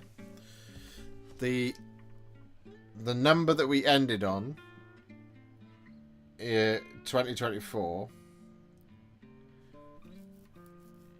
Where is it? I have it written down.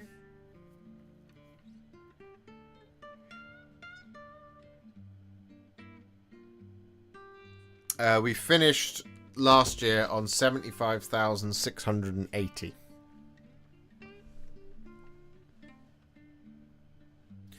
We'll hit 100,000 and Rich S will unsub. You know it, and I know it. Of course, that's what he does. That's why I don't, as soon as it ticks over, go, hey look, I did it. Because a bunch of people, including Rich, go, haha, not anymore. And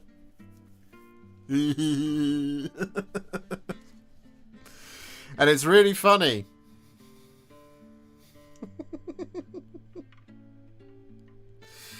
End of 2023. End of 2023. Where were we? So at the end of 2023, we were. Hang on. So it's yeah.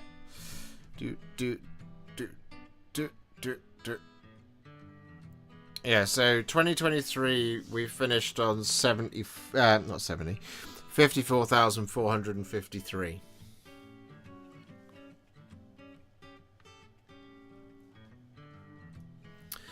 So 54,000 is where we finished 2023. 75 is where we finished 2024. We're shooting for 100 this year. Maybe if we're at 80 by the end of February, I'll feel confident. But I won't count my chickens before they're hatched, or whatever the saying is. We'll have to see.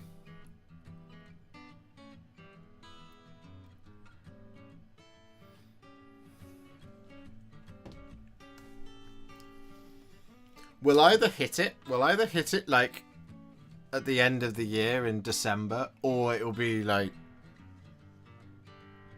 end of Jan, something like that.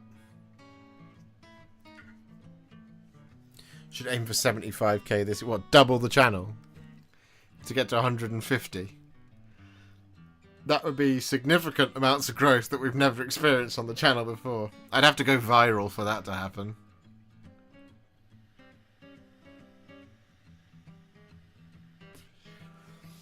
And we all know the best way of doing that. We'll make a video that says, "Is this the end of Games Workshop?"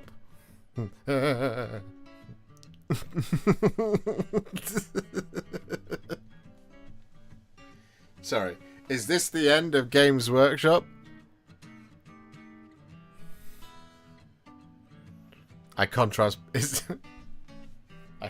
painted Henry Cavill. Yeah? Yeah, that's another way of doing it.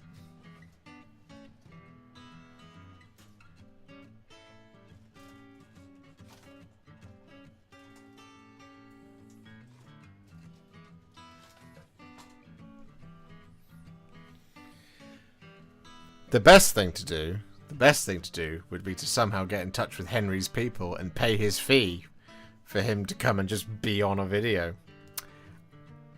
I won't be able to afford Henry. I wish I screenshot that face to make a fake video thumbnail for you. Please don't. I can do it myself. Here we go.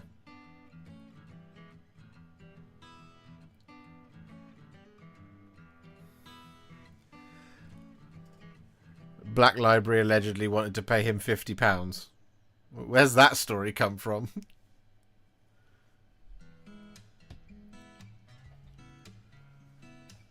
My mate who knows somebody who once knew somebody who worked at Black Library for 5 minutes told me that his Games Workshop.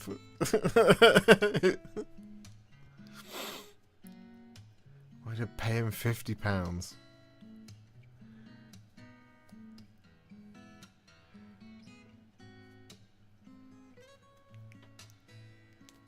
Need more custodies painting to get Henry, I believe. I've done a lot of custodies. There's not actually a whole lot left other than big Forge World vehicles. I have a Telemon. In terms of videos, we don't have a video on Virtus Praetors, Telemon,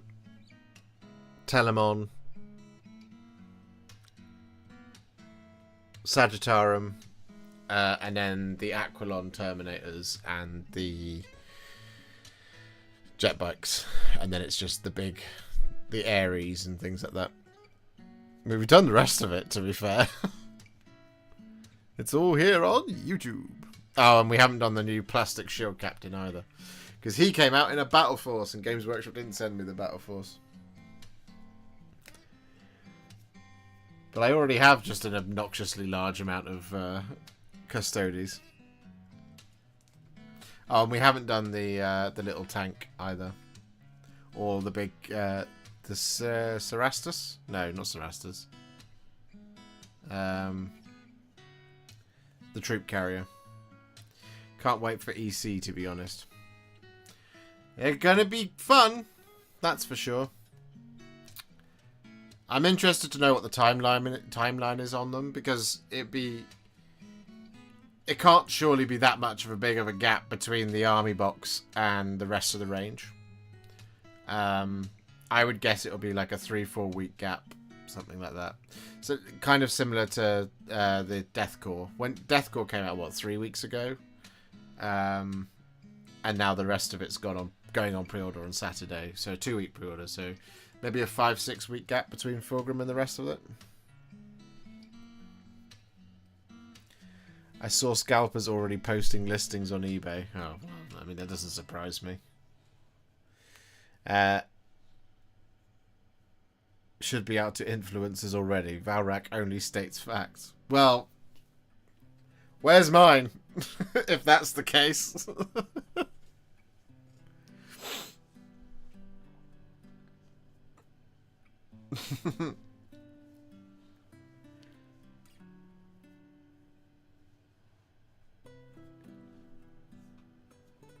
Take the custodians to the AOS event. Count them as Stormcast. That would be disgraceful.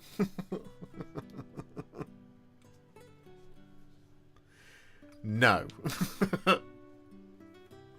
I will take Stormcast to an AOS event. I have more than enough.